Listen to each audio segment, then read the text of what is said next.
breaking news. The Supreme Court has blocked restrictions on the abortion pill Mifepristone. The pill's FDA approval still faces a legal challenge, but Friday's ruling will keep the medication available while that plays out. CBS News legal contributor Jessica Levinson joins us now. Jessica, let's start with the bottom line up front. What does this Supreme Court decision mean for folks at home? It means that Mifepristone is still legal and accessible, and there will be no changes to what we have grown accustomed to for the last number of years. So people can obtain Mifepristone via the mail. People can use Mifepristone up to 10 weeks of pregnancy. There is no change at this point. From a legal perspective, what were the issues the court was deciding? From a legal perspective, the issue really was just, should the court push pause on that Texas district court judge's ruling that said that the FDA should never have approved of Mifepristone? As the court acknowledged, that really would have created chaos. The normal thing in these circumstances, in a decision where it would really upend, for instance, a regulatory market, it would upend our ability to use Mifepristone and prescribe Mifepristone.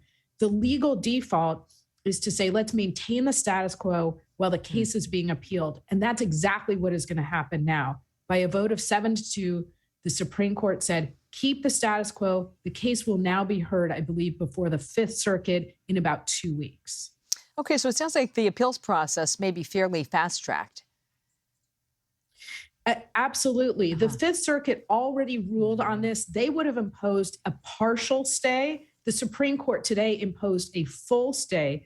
The Fifth Circuit is a very conservative circuit. I think they tip their hands as to where they're going with respect to that partial stay. But absolutely, it is being fast-tracked. We don't typically talk about a big case like this and say it will be heard in 2 weeks. And I think everybody understands the importance of the issue here. I was just going to say that was what jumped out at me was the timeline. So what does this ruling mean for other commonly used abortion pills, abortion drugs?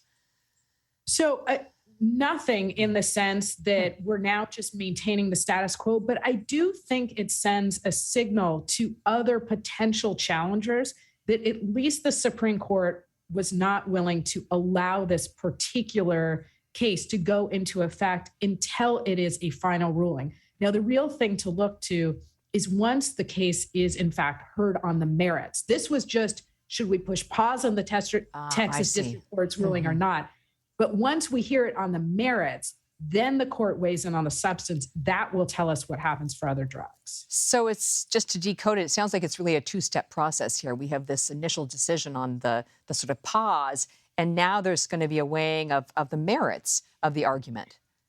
Exactly right. This was nothing to do with the merits. This was all about, do we pause that decision or do we not pause that decision? It is entirely possible, and I would say likely, that the court will have to tackle the merits of this case.